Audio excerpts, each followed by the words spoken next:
Dikenal dengan istilah dead soil atau tanah yang mati. Nah, yang dimaksud dengan tanah yang mati atau dead soil ini adalah tanah yang hampir tidak memiliki kandungan mineral, nutrien, maupun living organism atau mikroorganisme maupun organisme tanah. Kemudian, tanah jenis ini biasanya memiliki karakter yang keras, tandus, liat, dan nyaris bahkan tidak kita temui yang namanya cacing maupun fungi atau jamur. Tidak ada topsoil, juga tidak ada humus, dan tentu saja tanah jenis ini hampir mustahil kita tanami atau kita jadikan lahan perkebunan maupun pertanian. Banyak yang mengatakan bahwa dead soil atau tanah mati ini disebabkan oleh adanya akumulasi residu dari pemberian pestisida kimia maupun pupuk kimia sintetis.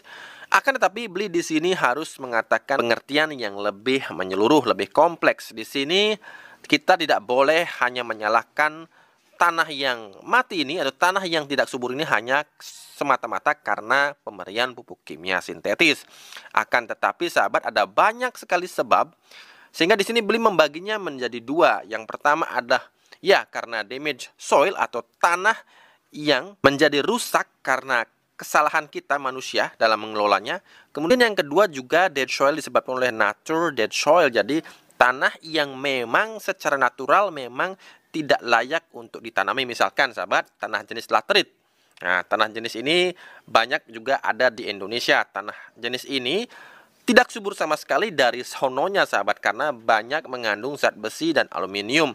Jadi kalau kita berbicara mengenai tanah yang rusak, tanah yang tidak subur, kita harus berbicara dalam ruang lingkup yang lebih luas agar ke depan tidak ada saling menyalahkan mengapa tanah menjadi tidak subur. Nah, di video kali ini Beli akan menjelaskan setidaknya ada 3 cara yang bisa kita lakukan mengubah tanah yang tidak subur ini menjadi subur. Cara yang pertama sahabat, nah inilah buktinya. Biasanya Beli menggunakan metode ini pada tanah yang berada di pinggiran jalanan. Biasanya di pinggir jalan raya, kemudian di pinggir jalan depan rumah, Beli menggunakan metode ini karena biasanya tanah yang berada di pinggiran jalan biasanya bertekstur keras. Akan tapi bila kita menggunakan metode yang ini, maka tanah keras tadi bisa berubah menjadi tanah subur seperti ini. Ini adalah buktinya sahabat. Nah, metode ini sudah sering Beli ajarkan di video-video Bali Organik TV, yaitu metode menggunakan bahan organik yang dikombinasikan dengan pasta pembenah tanah.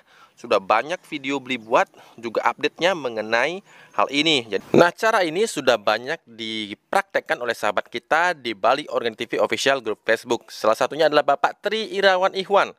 Jadi beliau menjelaskan bahwa kondisi tanah di halaman rumah sangat keras pada musim kemarau, serta licin pada saat musim hujan. Setelah mengikuti terus channel Bali Organik TV, saya terinspirasi untuk membenahi tanah saya.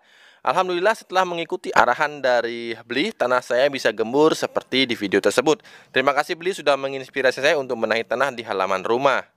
Jadi jangan berputus asa karena sekeras apapun tanahnya, terlebih tanah di pinggir jalan biasanya seperti ini dulunya bertekstur keras, kemudian juga berkerikil seperti itu sahabat, karena namanya juga di pinggir jalan.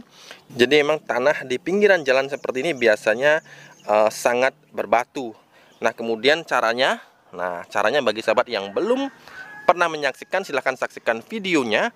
Dan di sini beliau akan jelaskan secara singkat. Yang pertama kita lakukan adalah kita berusaha untuk membuat pori-pori di permukaan tanahnya. Dengan cara apa? Dengan cara mencangkul, atau Beli lebih suka menyebutnya sebagai cara menggaruk. Jadi tanah yang keras tadi kita garuk, cangkul sahabat, meskipun itu sangat dangkal karena tanah keras tentu saja tidak bisa kita cangkul dengan dalam. Kemudian sahabat bisa tambahkan bahan organik berupa bahan coklat, juga bahan hijau. Nah, kemudian setelah itu sahabat bisa memberikan pasta pembenah tanah, dan cara membuatnya sudah sering Beli perlihatkan di koleksi video Bali Organik TV, dan hasilnya seperti ini sahabat. Jadi apapun yang kita semai di atas tanah yang sudah dibenahi dengan pasta pembenah tanah dan bahan-bahan organik akan menjadi sangat subur. Semua tumbuh dengan gendut-gendut sahabat, seperti ini. Bayamnya. Nah, kemudian cara yang kedua sahabat bisa menggunakan raised bed. Nah, ini cara yang paling umum sahabat. Bayangkan ini adalah terong tapi tumbuhnya cukup raksasa sahabat. Ini terong jenis bulat. Terong bulat seperti ini sahabat. Ukurannya sahabat bisa lihat. Daunnya pun tumbuh dengan sangat lebar sahabat. Bayangkan tangan Beli. Nah, seperti ini sahabat. Jadi gunakan raised bed seperti ini tentunya adalah yang paling populer, yang bisa kita temukan di belahan dunia manapun. Terutama bagi sahabat yang tanahnya memang kurang memiliki karakter subur sahabat, sehingga harus menggunakan bantuan media di atas tanah berupa raised bed seperti ini. Nah, ada beberapa kekurangan dan kelebihan menggunakan raised bed. Yang pertama tentu saja adalah biayanya yang harus kita merogoh kocek lebih dalam menggunakan, apalagi kita menggunakan kayu seperti ini sahabat. Kemudian juga kita harus menambahkan banyak kompos di media atasnya ini sahabat, seperti yang dulu pernah perlihatkan bagaimana cara membuat raised bed yang benar dan bisa menghasilkan tanaman yang tumbuh raksasa seperti ini. Kita memerlukan banyak kompos. Karena apa? Membangun raised bed seperti ini kita menggunakan sistem layer. Lengkapnya sahabat bisa melihat lagi video-video beli di Bali Organic TV, terutama mengenai raised bed seperti itu. Jadi sahabat tinggal ketik saja Bali Organic TV raised bed.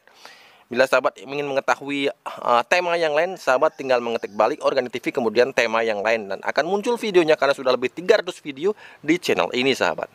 Raised bed ini bisa mempengaruhi dari media yang ada di bawahnya atau tanah yang ada di bawahnya, karena lama-kelamaan semua bahan organik yang akhirnya membuat tanaman kita hidup seperti itu sahabat, bahan-bahan organik ini akan bisa mempengaruhi dari media atau tanah yang ada di bawahnya ini, dan pada akhirnya daerah perakaran itu akan bisa menembus tanah kita yang keras ini sahabat, dan secara perlahan maka karakter tanah juga akan berubah.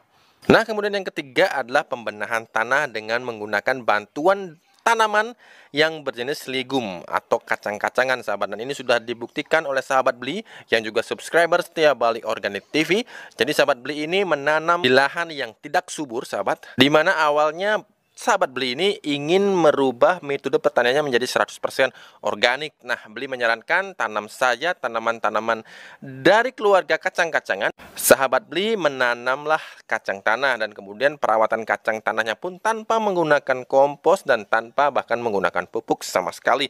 Jadi hanya menanam kemudian disiram. Dan mengapa tanaman ini tidak dipupuk sahabat? Karena beli menjelaskan bahwa tanaman legum ini sahabat dapat menangkap nitrogen yang ada di atmosfer sahabat. Jadi tanaman ini bisa dikatakan tanaman yang tanda kutip itu sakti sahabat. Karena apa? Karena bisa menangkap nitrogen kemudian dimanfaatkan oleh tanaman untuk bertumbuh bagian vegetatif, daun, batang hingga akar. Nah, pembentukan klorofil, lemak, protein hingga senyawa organik lain juga pada tanaman legum ini dilakukan dengan sangat baik. Bahkan terdapat bintil-bintil kecil di bagian akar yang merupakan tempat bagi bakteri baik berjenis rhizobium, karena bakteri inilah yang berfungsi menangkap dan mengubah nitrogen. Jadi sahabat, menanam tanaman kacang tanah di lahan yang luas sangat efektif untuk membenahi tanah meskipun tanpa bantuan kompos, dan ini akan dijelaskan lagi di video khusus nantinya sahabat. Yang jelas sahabat bisa menggunakan kacang tanah ini, dan kemudian untuk membantu tanaman kacang tanah ini bisa menyuburkan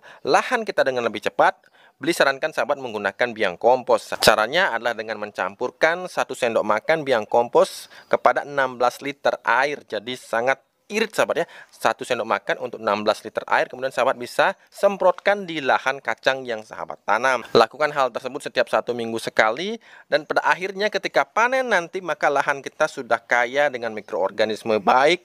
Kemudian juga sisa-sisa bahan organik yang ditinggalkan oleh si kacang tanah ini akan menjadi semacam tanda kutip kompos langsung yang akan membuat kandungan bahan organik di dalam tanah ini menjadi lebih kaya sahabat. Jadi ada banyak sekali keuntungan bila sahabat menggunakan jenis tanaman legum ini sebagai sarana untuk menyuburkan tanah sahabat, terutama tanah dengan luasan yang tidak mungkin kita bisa cover dengan menggunakan kompos secara manual, berbeda dengan lahan yang kecil, lahan yang sempit yang bisa kita cover dengan menggunakan kompos yang kita buat sendiri.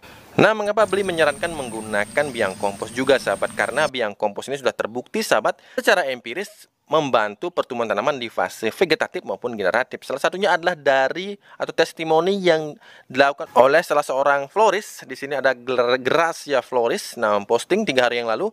Izin admin tentu saja di grup Facebook Bali Organic TV Official ya. Izin admin mau testimoni untuk biang kompos ya. Saya coba aplikasikan ke tanaman hias saya, bunga Alocasia sente variegata. Nah, tanaman hias ini sudah lama saya rawat akan tetapi tidak pernah beranak. 3 hari yang lalu saya coba campur POC sayur dan buah, kemudian saya campurkan biang kompos. Hasilnya muncul anakan-anakan. Terima kasih beli buat biang komposnya. Ditunggu inovasi organik selanjutnya. Dan bagi sahabat yang bertanya di manakah saya bisa memperoleh biang kompos, maka silahkan sahabat lihat di link deskripsi maupun di kolom komentar paling atas. Di sana beli sertakan link untuk mendapatkan biang kompos. Dan masih tersedia banyak sekali bonus seperti pestisida NIM yang kemarin kita buat. Juga pembelian 5 gratis 1 masih berlaku. Biang kompos, jos. Nah oke sahabat, cukup sampai di sini video beli kali ini. Mudah-mudahan bisa menginspirasi sahabat. Jangan lupa untuk selalu berusahalah menanamlah hari ini agar kita bisa panen esok hari. Sampai jumpa lagi di video-video beli berikutnya.